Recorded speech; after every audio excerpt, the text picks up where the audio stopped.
So when I wrote to you to ask to join this interview, you said you just needed to head to Africa for a operation. How much can you say about that? How'd it It go? went really well. We were working in a couple different locations in Africa. We kind of specialize in going into places where others, don't want to go. So in this particular case, we were rescuing children in a remote area. We had to go by boat, and the children were enslaved in the fishing industry, in mining, in agriculture, uh, you know, uh, like, well, it was a lot of drug fields, so it was cartel driven. But we were able to get, I think, 8 children out of that one and get them into a good, safe location. And uh, the uh, the challenges were, of course, transportation. Going across these bodies of water and the heat, and then making sure that these kids were taken care of. They're all highly abused. They get beaten a lot. They don't eat right.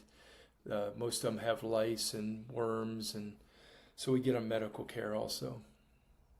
We actually had a doctor traveling with us on that one.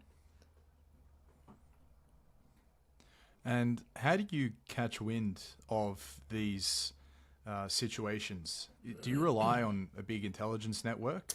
We do. I've been doing this for full time for 15 years, but I started in the 90s where I was traveling in the former Soviet Union, and we had heard about human trafficking. That the KGB, when the wall came down, they became the new mafia, and it was just common.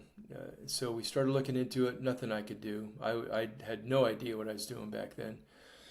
So I kept researching, looking for people to help me, but I couldn't find anybody anywhere back then.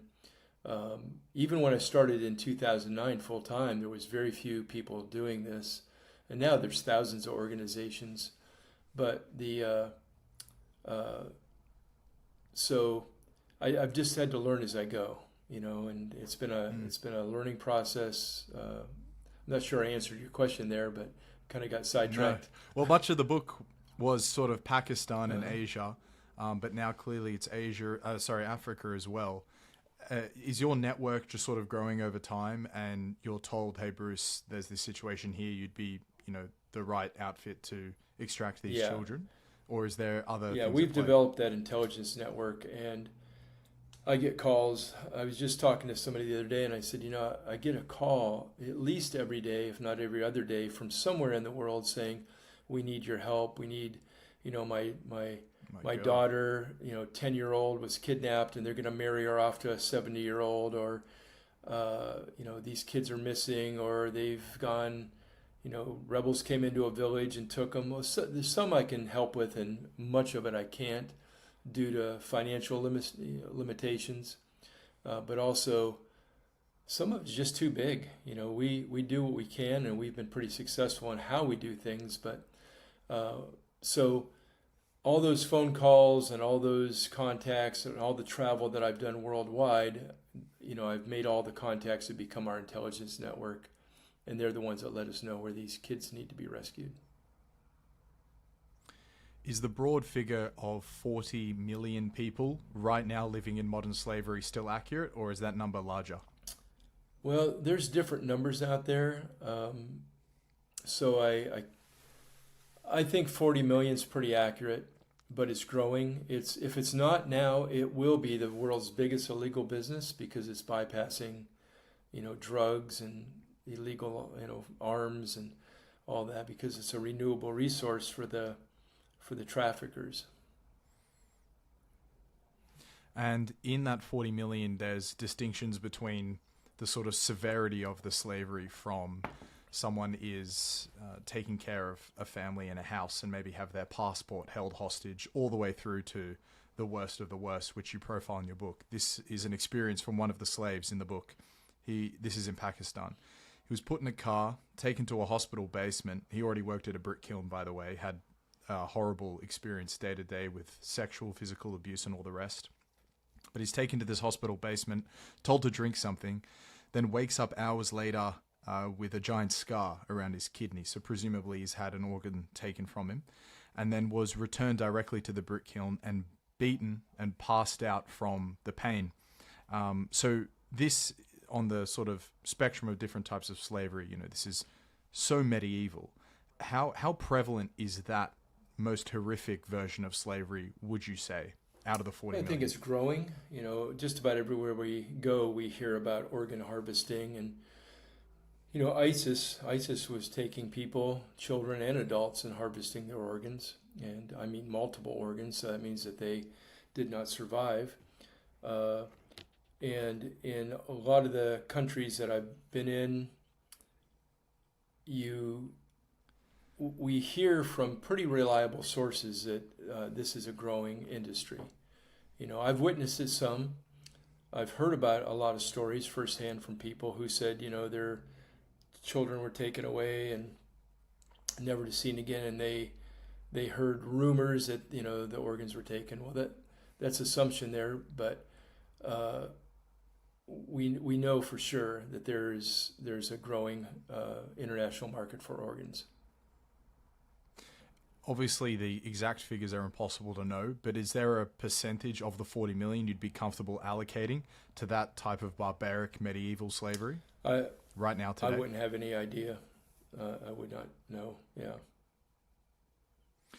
Could you put then modern slavery on a map for us, just geographical regions, and explain the prevalence of the slavery here, but also the types of slavery? What industries are they serving? So it's a very broad question, but I think it'd be really useful to understand, just by looking at a map of the world, where are the hotspots? Sure. There's an organization called the Global Slavery Index that lists the percentage of people in slavery in every nation in the world. And other sources would indicate that there's probably no place on the planet except maybe Antarctica that doesn't have slavery, whether it's in the form of domestic servitude, whether it's sex slavery, whether it's labor slavery. It's pretty much everywhere now. The bulk of the slavery would take place in the Middle East and Asia. But when you look at the Global Slavery Index, you'll see that it's just everywhere. Africa is growing. Some of the nations are really growing in slavery. It's becoming a new big business. So the United States, sex trafficking is big here. There is some labor slavery, like in the agricultural fields and with migrants and so on. But it's a growing thing here. One of my board members is a founding member of Homeland Security, and he's retired now. But he told me that they were seeing a big rise in family trafficking, where parents were selling their children for sex to get money for drugs. He said that was really increasing here in the United States. So Asia is Middle East, Africa's growing. Could you also highlight some specific countries or regions? Central Africa is growing in slavery. In Asia, it's everywhere. India is estimated to have 17 million people in some form of slavery. Pakistan has millions of people in slavery. Bangladesh, you get into other parts of Asia such as Thailand and they're known for sex tourism. When you get over into the Middle East, of course, I just mentioned Pakistan, but pretty much all those countries have quite a few people in modern slavery. I haven't verified this yet, but I've had two different people who live over in the Dubai area, and they said that they found evidence that Dubai, a lot of the city was built on slave labor. And so we're just seeing the growth, but Central America, we're seeing a lot of growth there. Haiti, because of the craziness that's going on there, we're seeing a lot of kids trafficked. I had the U.S. Coast Guard contact me a few years back and want some help on a project, and we had done some discovery in the Dominican Republic where we found that some party boats were loading up some girls for sex slavery and heading toward Miami. Some of the girls arrived, but some of them were killed along the way, and so they were doing an investigation on that, or they were supposed to at least. What's your explanation for why it's growing? You mentioned there a couple of times it's getting worse in these regions. Sure. Well, it's a renewable resource. You use drugs one time, but you can use a human over and over and over again, and make tens and tens of thousands of dollars off one product. I think that is it's money is the bottom line. It's the fact that Really? People value money more than they do a human life. And so when you see like a movie Taken, where you see like that was in that case it was a Russian mafia that was trafficking girls, and they these cartels, they're using humans to generate massive amounts of profit. Do you have any explanation for the moral implication of this? Because if someone were to take a drug, they inherently know that it's got a filthy supply chain, but they're so far removed from all the violence attached to it, therefore you can kind of, I don't know, maybe make some moral equation that's actually not that bad.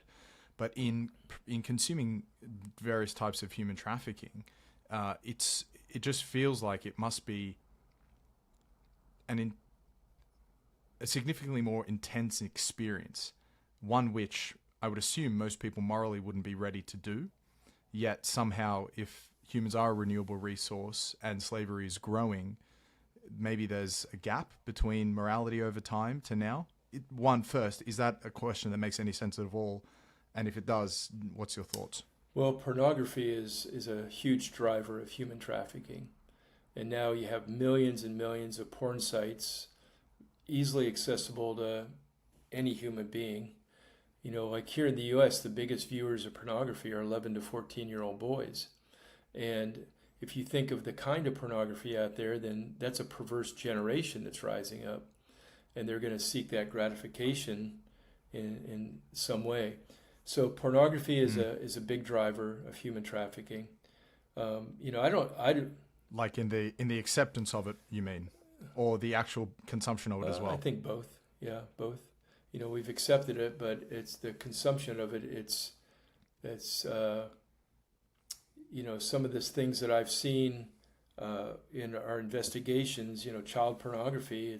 There's millions of sites out there, and some of it has child pornography on it.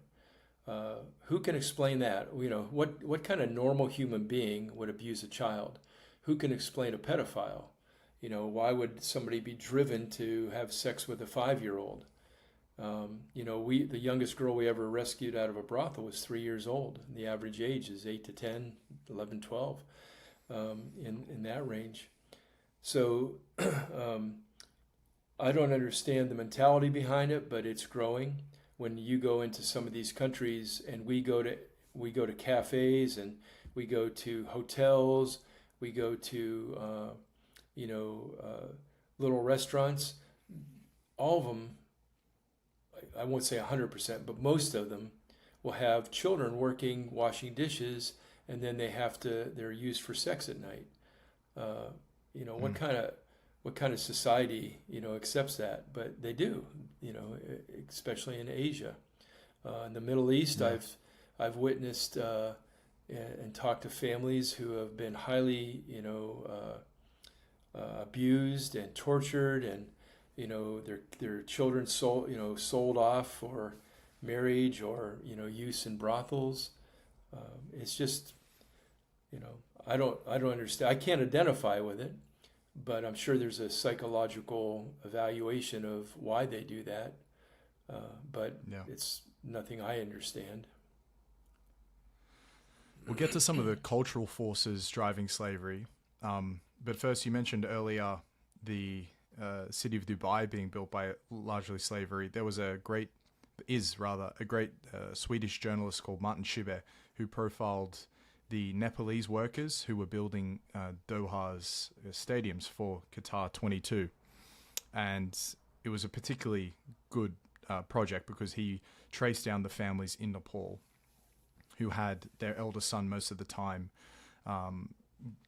leave to Qatar to participate in building these projects. And then he went through Qatar and Saudi Arabia as well and tried to track down as many of these people that had went.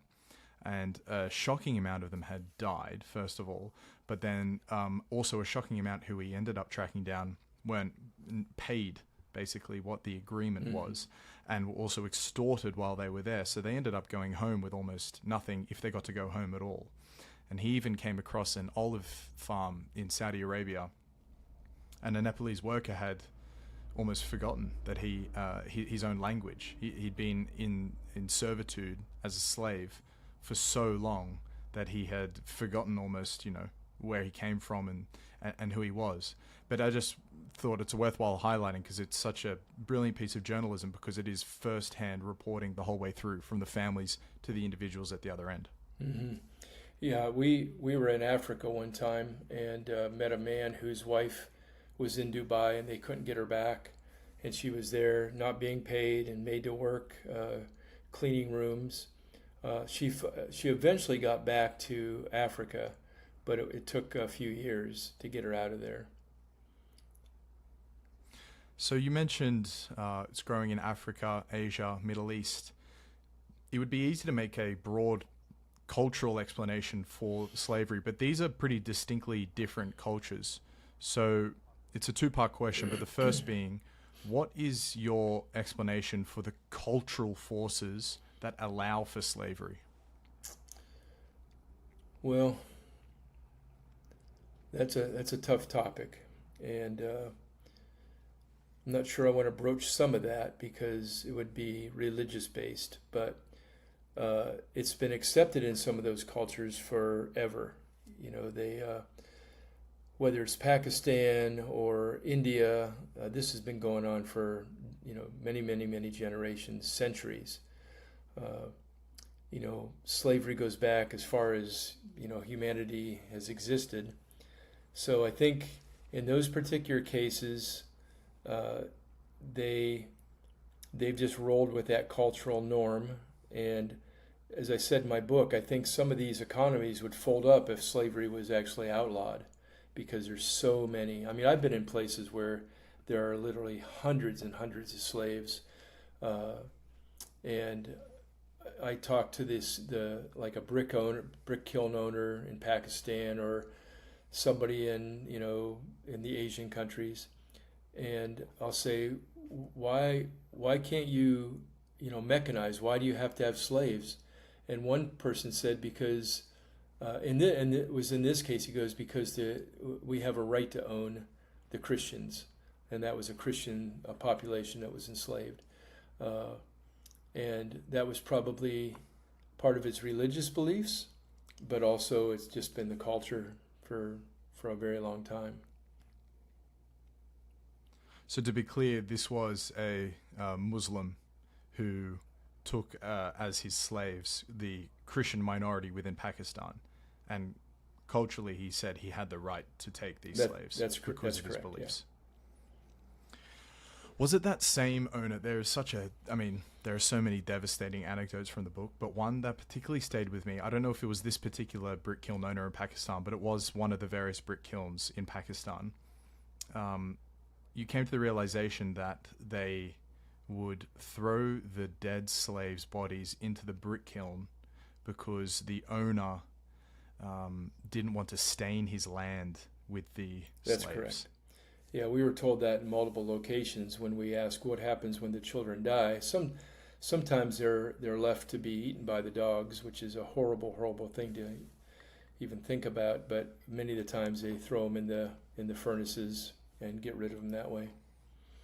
We've documented that. We've got interviews, from many slaves that talk about the details of the atrocities that have taken place across Asia and the Middle East. I know you said you didn't necessarily want to address part of the cultural question, so forgive me if this is too much of a leading question. But in, say, the Indian 17 million slaves that are documented there, is it equally distributed among the Hindus and the Muslims, or is there one part of the culture that is more prevalently taking slaves? Well, in India, it would be the Hindu populations, I believe. That's what we've seen so far. There are Muslim populations there, but it's predominantly a Hindu nation. But what we have found when we get into the areas where there's brick kilns, it's mostly Muslim owners. When we get into areas of factories and cigarette plants and places, like that, it was Hindu owners. And in Africa, the Central African countries? Mostly cartels. It was cartels that are driving the slave trade there.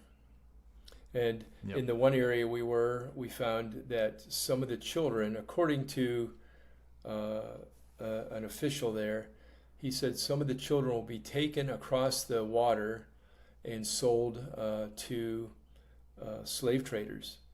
And we could not verify that, but he was very adamant. He goes, yes, this happens, and we didn't have the time to try to follow that up, but he was a pretty high level official, and he was very very passionate about the fact that these kids were taken and sold to other countries. These would be African children being sold. Yeah.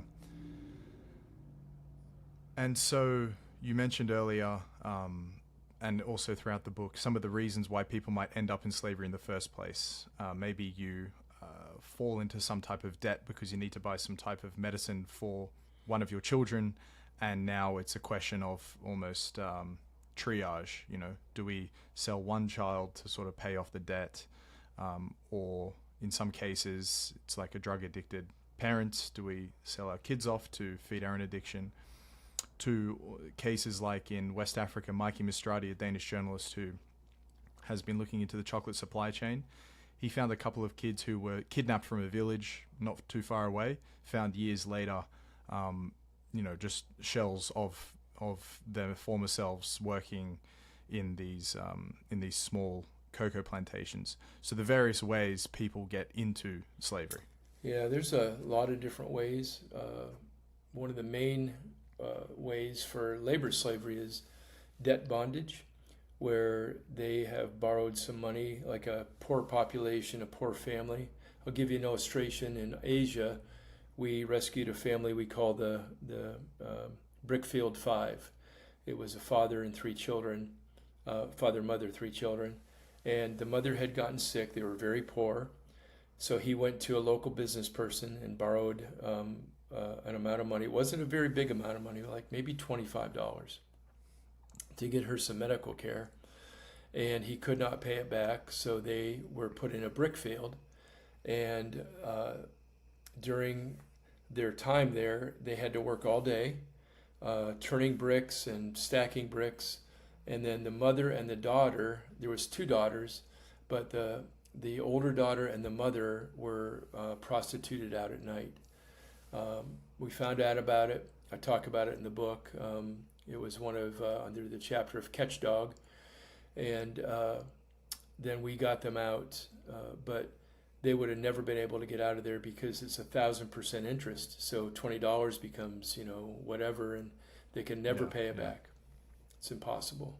And then they almost enter into generational debt sometimes. Yeah, we've rescued 3 generations of slaves where the grandfather, got into slavery, and then his children were born into slavery, and their children, the grandchildren, were born into slavery, and it might go on for a long time because sometimes they would borrow money from the slave owner to go get food, and that would be compounded in there. So it's a very evil system that they can never work their way out of. I just want to linger on the cultural point for one more moment. I can understand if you are a devout believer and your religious text says you have the right to behave this way, why you might end up behaving that way. But in other cases, how can you make sense that the individuals involved in taking these children and then abusing these children are not making at least a marginally better moral decision. So the question is, right, if you're informed by your religious beliefs, sure, there's plenty of evidence throughout time of people behaving a certain way under that, false pretense. But if you're not operating under some religious belief, like what is happening in the culture that would allow for this to happen at such a scale where you're getting a call, one of 1,000 organizations, every day told that there are these people that need to be rescued? Well, it goes back to the money issue. So some of the slave owners that I've met, we've tracked down where they live, and they live in very opulent houses, but yet their slaves are sleeping in the dirt. They're making a lot of money. So yeah, I think it just goes back to the money question, and whether it's here in the United States selling girls for sex trafficking, or children in Pakistan that are being used to make bricks or rope or whatever, or kids in the agricultural field, adults in South America that are working the rock quarries. It just is all driven by money. Right. So then the economic point. How then, if there's economic incentive for this, is there not better enforcement or regulation to sort of nip it in the bud? Well, when I talked to a group of Homeland Security guys here in the U.S., they told me they're severely underfunded. That's why they wanted us to help them at that time. When you go to other countries, the laws are on the books. Like in Pakistan, I would say to a slave owner, why do you do this? Why? And they would always laugh or mock me, but they would always end up in the conversation saying, if the government doesn't care, why should we? So in Pakistan, the law is on the books, it's just not enforced. In other countries, you've got corrupt government officials. In one nation, I think the vice president was found out to be part of a trafficking network. So if the police aren't empowered and enabled with the right laws and the right funding, they don't do anything. There's a lot of times we go to places and we're the catalyst that gets them going. Like in Ghana, we're working with the police and have a great relationship with the head of national trafficking. But he would tell me, he goes, we're really limited in our funding. We would do much more, but we just don't have the ability to do it. And sometimes we found out that they're afraid to go against these cartels or these people, and we figured out a way to do it. And like we were in Haiti working with the police, that kind of the child division, and we went and raided a number of nightclubs, which they would have never done without us being there. We went into many nightclubs in the worst district in Port-au-Prince, and we raided these nightclubs and got some girls out. But had we not been there, they probably would have not done that. Right, out of fear of violence. Fear of revenge on their families. Plus, we also would empower them with some finances to do it too. Yeah. And so yourself and the people you work with are either former military or trained in, I don't know what the technical definition is, but trained for conducting operations. Yeah. Extractions, preparation, all this sort of stuff. Yeah, we have a lot of different people, a lot of different backgrounds. My main team right now consists of a newly retired Navy SEAL, a newly year ago retired Homeland Security agent, one of their top agents. Got a former Air Force mission aviator. I've got a sheriff. I've got a guy who's one of the best operators here in the United States as far as tracking down trafficking victims, and a bunch of others like that around us. And we do a training every year where we have people from all over the United States. We've had people from Europe, Amsterdam and Germany and Ireland, and have come over for our training, and it's a week long, very difficult week, very hard week. We put them through a pretty rigorous course. And this year it's in August, and I think we've got 27 or 28 people coming in from around the U.S. And the organization relies on donations, or do you also have government funding from the United States? No, we have no government funding. We rely completely on private donations from individuals, church groups, corporations, service clubs, all those different things. You must get this comment and experience all the time, but I couldn't imagine a better use of charitable funds than by supporting the children's rescue. Yeah, I think it's one of the greatest causes on the planet, to work with kids, rescue kids, help children. And usually when people see our presentations, hear the stories, they want to get involved. And for a lot of people, the only way they can get involved is financially, which is really valuable. We don't have any, other than me occasionally, we don't have any paid employees. Everybody's a volunteer. I take some pay when we can, but we also support children in other countries. So like this morning, I sent $6,100 overseas to 2 different locations to make sure the kids stay in school and, they have health care and clothing. And so we're committed to helping the children up until they're 18 years old, the ones that we rescue. Yeah. How many of you had graduate from 18 of all the thousands you've rescued? Oh my, I'm not sure how many have moved on, but we've rescued over just about 2,400. So there'd be many hundreds that, have already, graduated. We have one girl, she was in a brothel for a couple years. She was 13 at the time, and there was two other girls, I think 10, 11, and 13.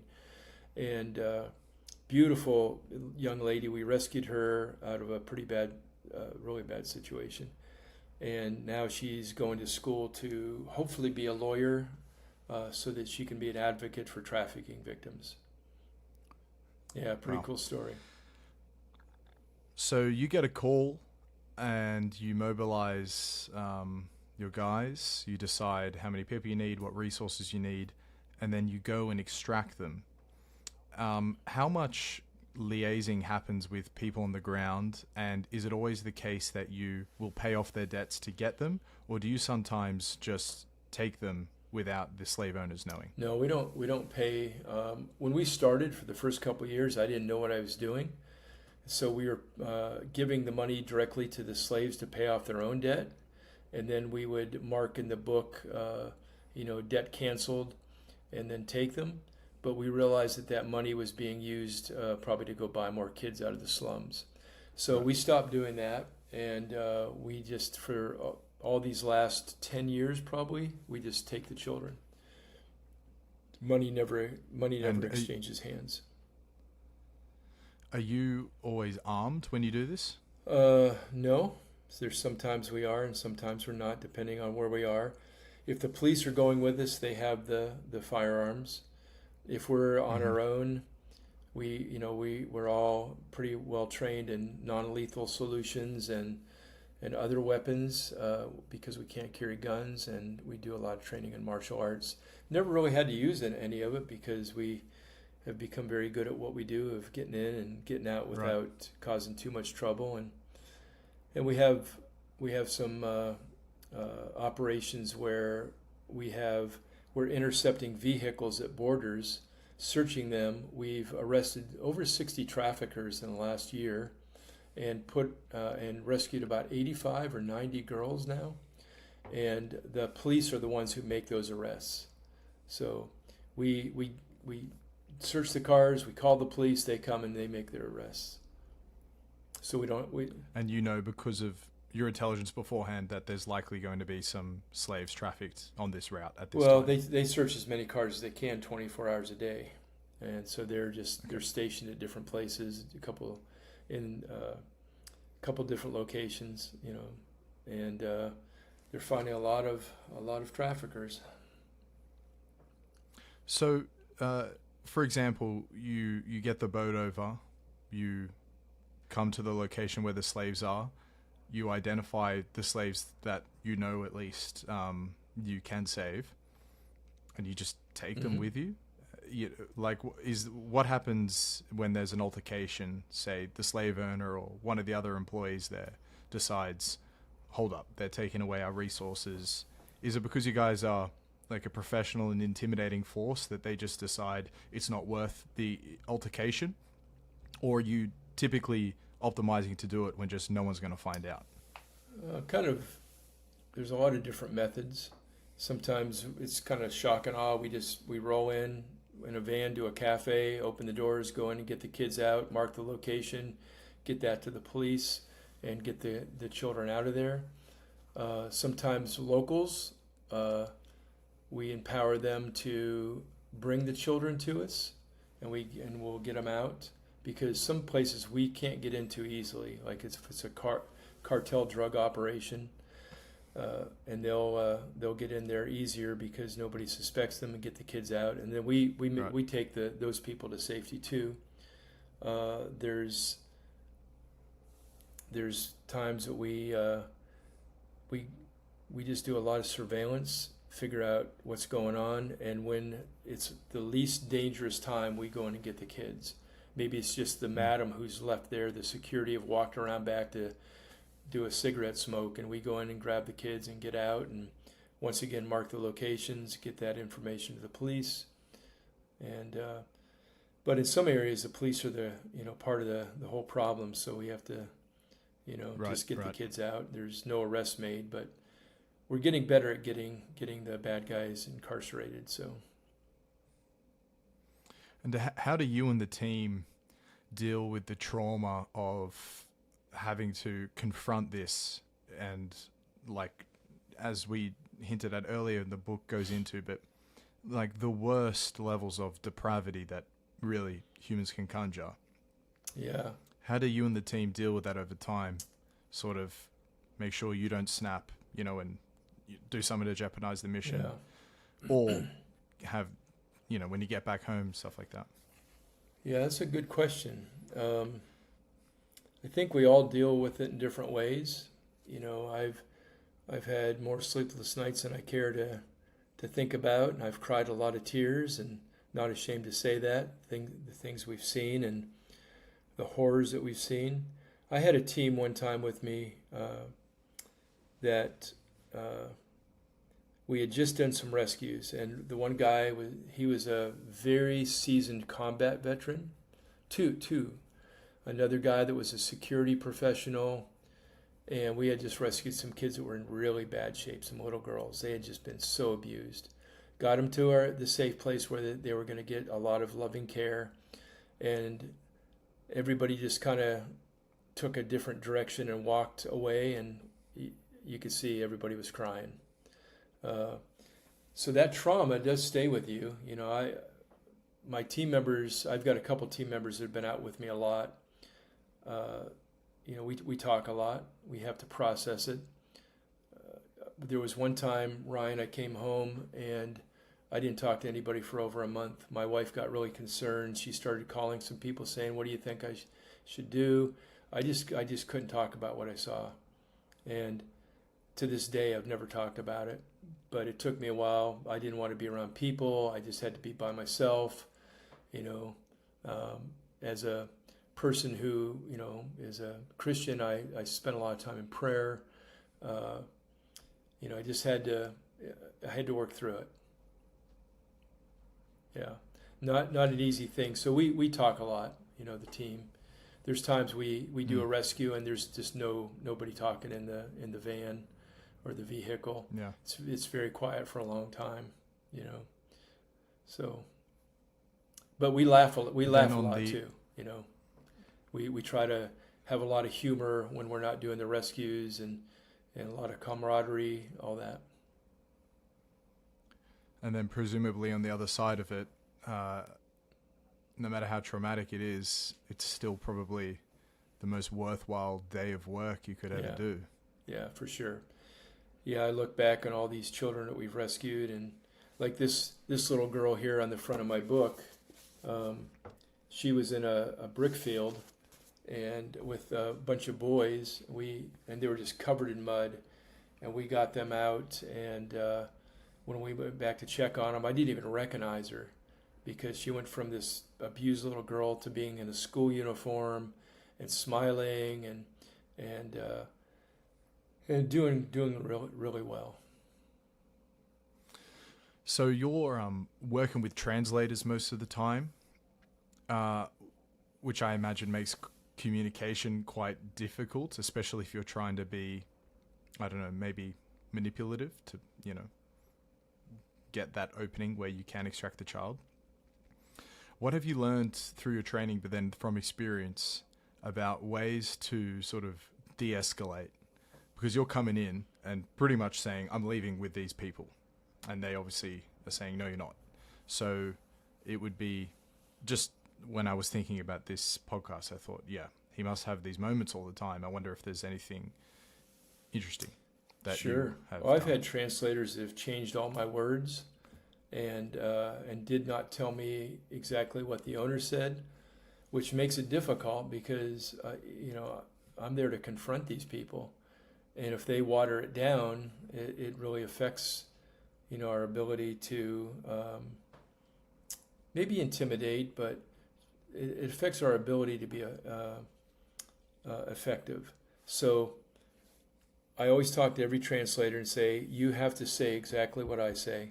Don't change it, and don't change their answers. Because sometimes they want to protect me because, the owners are being very, vile toward me, but that's okay. I want to know what they're saying. So, yeah, I can take it. So I usually have a pretty good sit down with the translators, and I've had some really, really good translators, and I've had a couple really bad ones. And so I've learned a lot of lessons, about communication through translators, and sometimes they're afraid to say what I'm saying because they're afraid for their own life, because when it comes to confronting those people, I'm not a nice person. I'm nice in general in life, but there's a switch that gets flipped when I'm in those situations, and I'm in there to get those kids out. So that was an insightful question on your part, one that I don't think anybody's ever asked me before. So that's awesome. Yeah. Thanks. So your nonverbal, your voice, your words are very sort of aggressive and intimidating. That works more effectively than, say, a smile in your face. Hey, I'm from this organization. This is what I'm planning on doing. What do you think about that? What the alternative type of manipulative communication might be to extract what you want. Yeah, I've used a lot of different methods. We went to do a rescue, and somehow they found out we were coming, and so there was, I can't remember how many, 5 or 7 slave owners that were there to confront me. And so as we rolled up, I said to Emmanuel, I said, "What's going on?" He didn't know, so we got out, and he told me real quickly. He goes, "They're here to confront us." So I just started smiling to everybody, and I told the one guy, I said, "Oh yeah, you look really familiar. You kind of look like my dad." And I smiled, and they had a big thing of cookies there, and I picked it up, and I walked around and served everybody, and they're all kind of staring at me like, I don't know if I want to take a cookie from this guy, and so I kind of disarmed them, and they let us walk away with a lot of kids, a lot of children. Wow. And because we had the video cameras rolling, and they kept glancing at the video cameras, but we were able to walk away with a lot of children.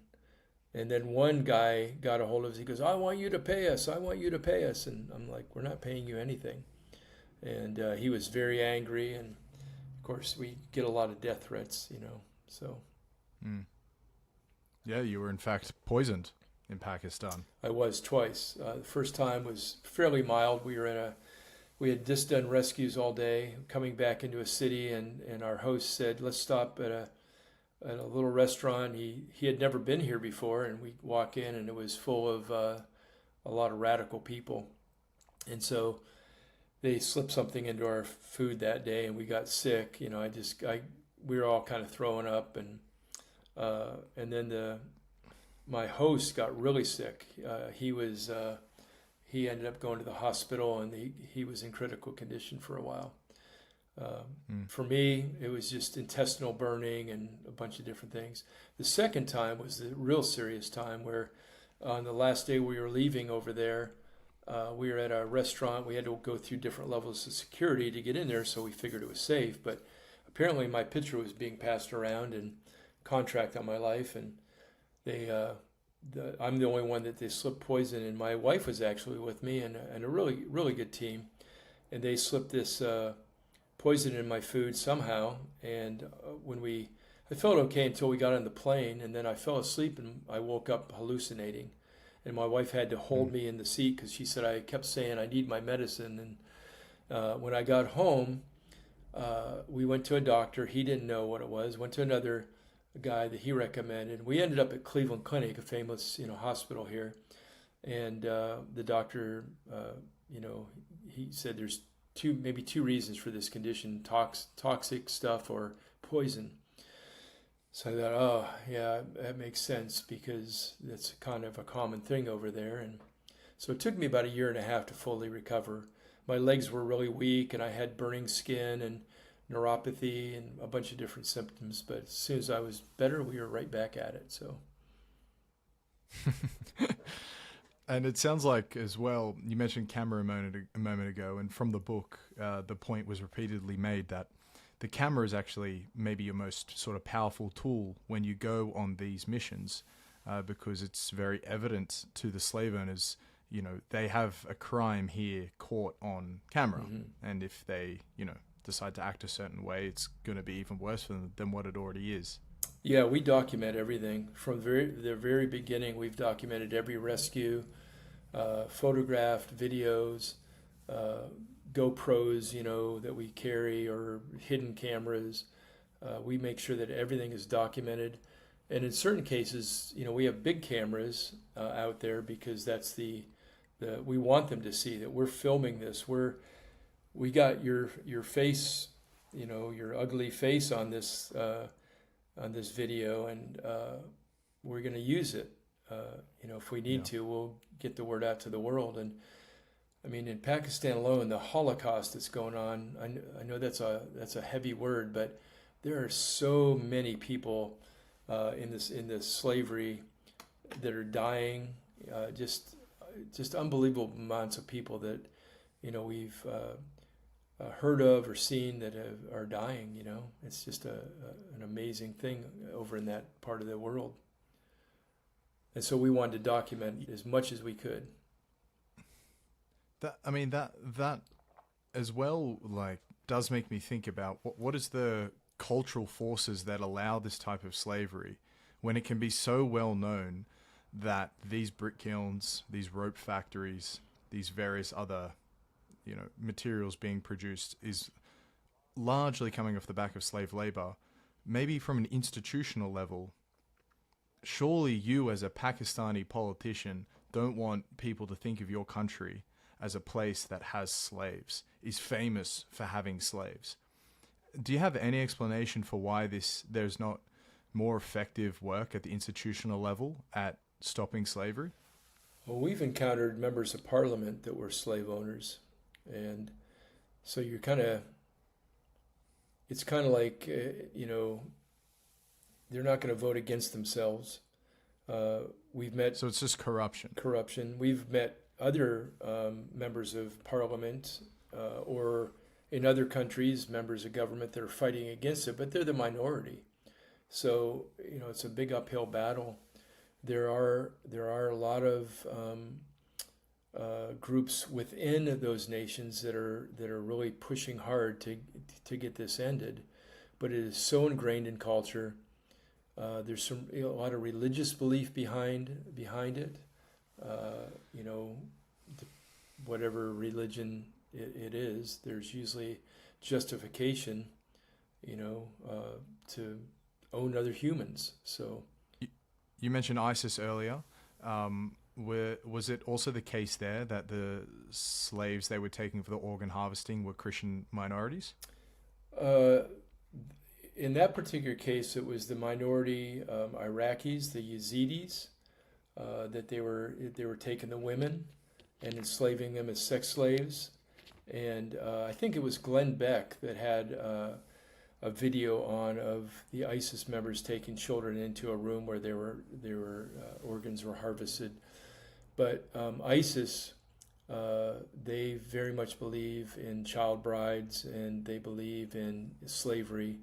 They believe in conversion by conquest, and all those types of things. So yeah, and unfortunately they're rising up again in certain areas. So religious implications in certain countries, cartels, so just large organized criminal networks in other countries. These are the two main forces that are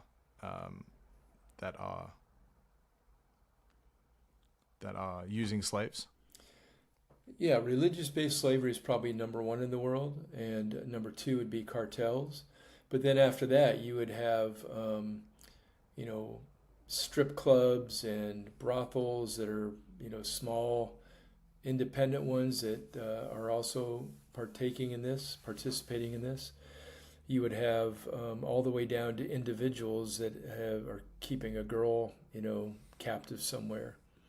So there's a lot of different levels of that. If you really look at the whole area of prostitution, if a prostitute has a pimp that's controlling her, that's a form of slavery. Yeah. It would be different from a girl that's just doing it on her free will. That's what she wants to do. But when you have girls that are controlled by a pimp, he may just be a lone wolf. That's still a form of some kind of slavery. Or she has no rights. She turns all the money over to him. Those. Mm-hmm. You did mention Amsterdam earlier. What have you learnt about human trafficking and sexual slavery in Amsterdam that might, maybe shock listeners? Because I pinpoint Amsterdam because I don't think people are going to be shocked that, in a rural village in Bangladesh, there is a lot of slavery happening in the sexual human trafficking side of things. But I wonder whether it's just as prolific and degraded in Amsterdam, a capital of a huge European country which features Western tourism year round. Well, once again, it's demand driven. So anywhere you have, prostitution, especially if it's legal or if it's, illegal but operating in, a wide venue, you'll find sex trafficking there because there's a lot of men that want little girls. There are a lot of men that want little boys. There's a demand, a market for it. So I think you'd find it anywhere. You find it in New York City. You'd find it in Las Vegas. Las Vegas has a tremendous amount of stuff going on there. It's a pretty crazy city. So I think anywhere you find the wave of prostitution, or I don't know what the word I'm looking for is, but yeah, you're going to find human trafficking, in a place like Amsterdam. And particularly in Amsterdam, is there anything you've learned or heard about that city? No, I think it's just same as the United States. It's taking place around Europe also, and I haven't spent a lot of time studying Europe because we don't operate there, but. Once again, the Global Slavery Index indicates that it's on the rise throughout Europe. So your organization has saved 240 children? 2,400. Forgive me, yeah. 2,400 children, both boys and girls, both sexually abused, physically abused, etc. How have you observed how trauma affects different children? Great question.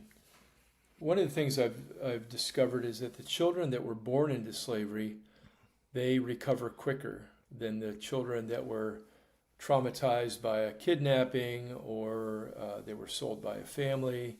member. And I think it's because the ones that are born into slavery, that's all they ever knew. That was normal life for them. All of a sudden, they're just taken into this whole brand new life, and there's a recovery that we've seen that's different. The ones who were living a normal life and then they were kidnapped, sold, they were run away and grabbed. The trauma to them is different. You know, I in the book I talk about the little girl who her family was killed in a flood in her village, and she's wandering around, and she gets picked up and taken to a place where she's conditioned for a couple days, multiple rapes, and then she's sold into sex trafficking. That trauma it takes a long time to recover. Just a lot of different levels depending on what happened to them. And are there cases where you've observed that the children just can't move forward? The older they get, the trauma just overwhelms them, and maybe they take their own life or they self-harm. Is it the case that most of the children can overcome the trauma, or is it some just can't overcome it? Many of the children that we've rescued are doing really, really well. Some of the ones that were in brothels for a long time, that becomes part of their identity. And so when they get out, they tend to be they either go one way or the other. They go into seclusion or whatever, or they go the other way of being very promiscuous, or they try to find the person that trafficked them because they had become emotionally attached. There's so many different levels to all this. Yeah. And as a part of the sort of rescue centers where the children go that you save, are they always in the same country where they were taken, or can you get some of them into the United States as well? No, it's really difficult to get children out of these countries. Some have outlawed adoption because the traffickers were using that system. Other places you can't get them out because they don't want them to come to the U.S. So we have to get them into good places in those countries. And we found really good children's homes. We found good families to place these children with. And we go back every year to these countries, and we go and do forensic interviews, which is a special type of interview we do with children. And we are finding just great success. There's a few that we're not happy with the families they were placed with, and so we move them. But the vast majority are doing really, really well. And how do you build up this network of people to send them to in these base countries? Well, we have directors of operations in the countries we work in, and it's their responsibility to find these families or these children's homes or the places that we're going to put these kids. And so they're out there looking, interviewing, making assessments, talking to the children that are there, talking to family members, and then they make those recommendations. And then we keep checking on them, and if it's not a good placement, then we'll move the children. But 98%, 98% have been really good placements. Yeah, that must be such a stressful part of the business. You go through all this effort to find them. You promise them your life will be better now, and then making sure they really go to a place that is better and not someone a part of the system or someone not overwhelmed by, taking on these extra responsibilities they didn't realize was coming and so forth. Yeah, it's every month I sometimes sweat it because I have to send money for all their support. And during the COVID time, I had to make the decision to go off payroll for about a year and a half. I don't make a lot, but because we don't want these kids to go without. So and we rely on donations. So if the donations don't come in, we're kind of forced to start selling our possessions to make sure these kids are taken care of. It's come close to that many times, and there's a couple times we have. So, but yeah, it's a pretty heavy load. Yeah. The donations should be flooding through the door, one would hope. Tell me if this is too personal of a question, but is your donation mostly a few large donors or many small donors? Many small donors. We have a couple large ones that will, they'll fund a rescue operation, which is usually $15,000 to $20,000. They'll fund a rescue operation, but the majority are just average people sending in donations, and we have a great CFO, really good accountability. We have a good financial rating. We're rated as safe to give to, and we have a great board of directors that always checking on things. So, so we put out newsletters and a lot of social media. We don't have a huge budget for marketing, so we rely a lot on social media. Yeah. What's your sense for how prevalent slavery is in the supply chains of the everyday things that we consume? Well, yeah, it's big. It's big. The clothing industry in India and Pakistan, the textile factories, a lot of slaves working those. Cigarettes overseas. When you check tags, the majority of the time, if it says Pakistan, is probably somehow connected to slavery. And India also. China has a large amount of slavery. And of course, we're addicted to China products. And so we're supporting a lot of that. I think it's called the fair trade. Fair trade, you look into it to see what countries and what products are safe to buy. I can't remember there's a couple websites for that, but yeah. I've done a few podcasts on this particular issue. And unfortunately, it really is the case that even these third-party auditing organizations who are responsible to make sure that somewhere along the supply chain there hasn't been an input that has had slave labor, they pretty much fail across the board. There was the same Mikey Mistrade I mentioned earlier on chocolate. It's you have a 90% chance that when you buy any grocery store chocolate bar, there was some type of slave labor involved. Not necessarily child slave, but slave labor. Someone who wasn't getting paid anything to work. Cotton, as you just mentioned with China and Shein and these fast fashion brands. To produce at this scale, at these prices, is not economically possible if your most expensive input, which is labor, is not free. Right. And so with that being said, I mean, how do you make sense of the moral ambiguity consumers generally have? Is it just, do you chalk it up to ignorance, or is it that you're too far away from the horror and violence on the supply chain to maybe, take responsibility for it or have it change the way you behave?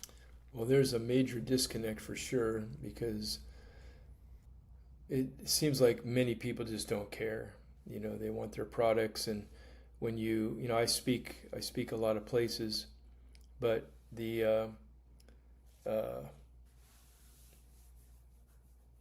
I guess what I'm trying to say is that it's like a deer in the headlight sometimes when I'm talking to people, and you say, well, check your products, see if where it's made, and I don't know. This seems like a lot of people don't care.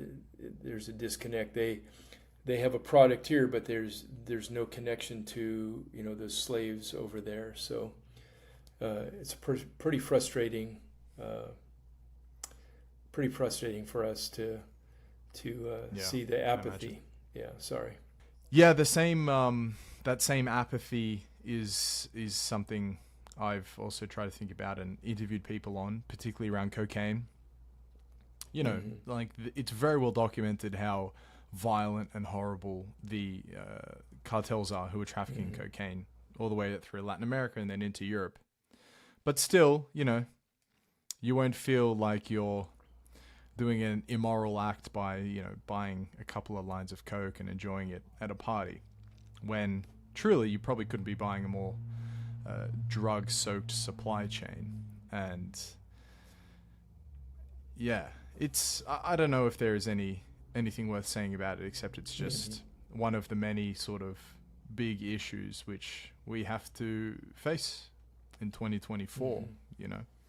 And leading on from that, are you surprised, or does it not surprise you that the issue of modern day slavery, and actually just how dark it is not more widely known? Yeah, when I first started doing talks in 2009, people had no idea. But now I think there's enough information out there that people have heard about it. You know, we just flew through the Atlanta airport, and there was announcements constantly about human trafficking. So I think people are slowly waking up to it. You know, there's a movie out that it's about human trafficking. There's a lot of documentaries being made, books out there. So I think little by little, people are waking up to the fact that this is one of the biggest issues of our time. And also the most easy to make a moral judgment on. It's non-political. It's simply just, does every human have the right to make their own choices and try to live in some type of freedom they create for themselves? You really have to be like a nut job to say no. And therefore, like, when you can get lost in the weeds over political things that have huge implications for your life, this one is so non-political and such a big problem and so easy to make a decision on. You know, when you think about the millions and millions of people in slavery, there has got to be consumers for all that. And that's, I think, the most disturbing thing for me about all this is the fact that there are customers out there, millions of customers around the world, that are looking for, you know, the sex or the products, you know, to make money. So I don't know if I properly answered your question, but that was kind of what was coming to me as you were talking there. So yeah, that's all right, Bruce. Sorry, I don't think I really formulated it as a question. That movie you mentioned, I forget what it was called now, but it had Jim Ezekiel as the main star. Is that the one you were thinking of? Yeah, what did you make of that? Well, it's loosely based on fact. Unfortunately, the guy that it's about is under a lot of indictment right now, which is really disheartening. There's quite a few women that have come forward that talk about him misusing his position to seduce them. A lot of money misused, those kind of things. It's out there on the internet a lot. I knew some insiders in the organization that told me this was going to happen. So it makes me angry because, you know, this is not about money. It's not about, you know, our gratification. This is about the children. You know, we live to rescue these kids. And unfortunately, you get people like this that misuse their power and position and money for themselves. So, you know, unfortunately, it affects all of us because then people don't know who to trust. Yeah, that's so fucked. I mean, it's one of the first big mainstream displays of this problem. And then if it turns out that those allegations are true, the first thing people will say is the other side of the coin. Oh, it's just another, you know, opportunistic fella. Exactly. So, yeah, people can research that on their own. But the good thing about it, though, Ryan, is the fact that the movie did bring a lot of awareness, even though it's loosely based on fact. It brought a lot of people to like, wow, this is going on, and I'm really thankful for that. I'm thankful that the movie has made people aware. Totally. Bruce, I got 3 more for you. But actually, before I ask it, is there something particular that you wanted or want to talk about that I didn't bring up? No, I don't think so. I can't think of anything right now. Okay, nice. In that case, what's a country you're not operating in at the moment but want to be? Well, we've been invited to so many. I'd like to get into a couple more African countries. We've been invited to Sierra Leone, Liberia, some other ones along the western coast there. We've been invited into Bangladesh and others.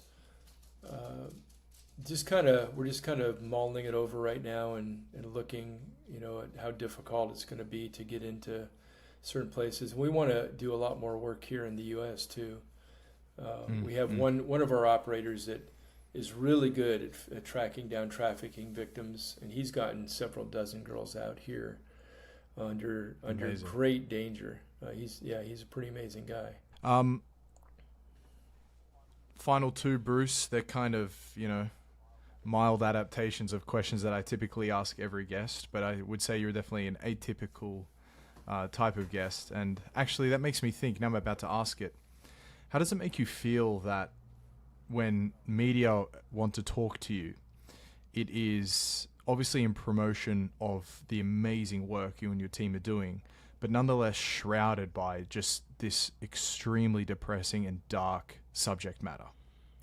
Yeah, not an easy thing to talk about. Nobody really wants to hear it, but my book has really been a good catalyst, because I've had literally a few hundreds of people that have told me that they were not wanting to read it, but they wanted to read it, and they would read it and have to put it down, but then they had to get right back to it.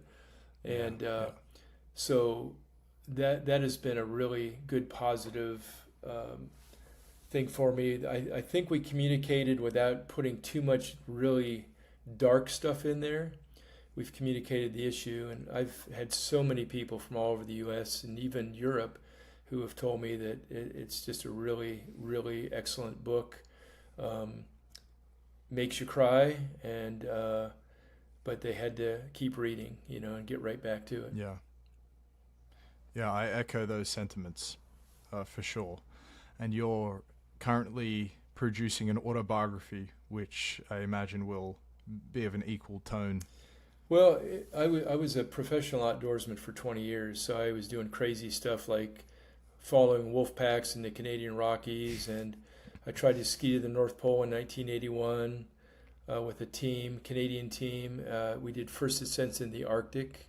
In Canada, I was a guide. I taught survival courses and climbing and caving and all those things. So I have a lot of really some very serious stories, but a lot of really funny stories also. And so it's a lot easier to write this book on all these adventures than it was to write the first book. Yeah. Well, you sort of answered my question there, but I wanted to ask what the serendipity was which has entered your life because of the publishing of the book and therefore the raising of your public profile. Well, I get asked to speak a lot, so that's been great. Last fall, I was, I think, 17 weeks traveling and speaking. This year, not as much yet. Starting to get invitations for the fall. Meeting a lot of wonderful people. It has helped with support, so there's been a good increase in support, but not close to where we need to be. But it's been a good catalyst, to raise funds, but it also has opened the door to meet a lot of really wonderful people. Bruce, something I'd like to end on is you tell this incredible starfish metaphor for why, even though this feels like such a deep, insurmountable, dark problem, it is still nonetheless a worthwhile pursuit. Yeah, there was a story about a boy that was on the beach, and there was a lot of starfish that had been washed up, and they were stranded, and he's walking along, and there's just thousands and thousands of these starfish. He's picking them up one by one and throwing them back in the water, And this older fellow walks by and he goes, there's so many. There's just so many. What does this, why are you doing this? What does it matter? And he picks up one starfish and he said, it matters to this one. And he throws it in the water. And that's how we operate, because you could feel like we're trying to empty the ocean with a teaspoon. And so every child, it matters to that one, you know. And even if we'd only rescued a couple kids, a couple adults, children, whatever, it's still changing people's lives.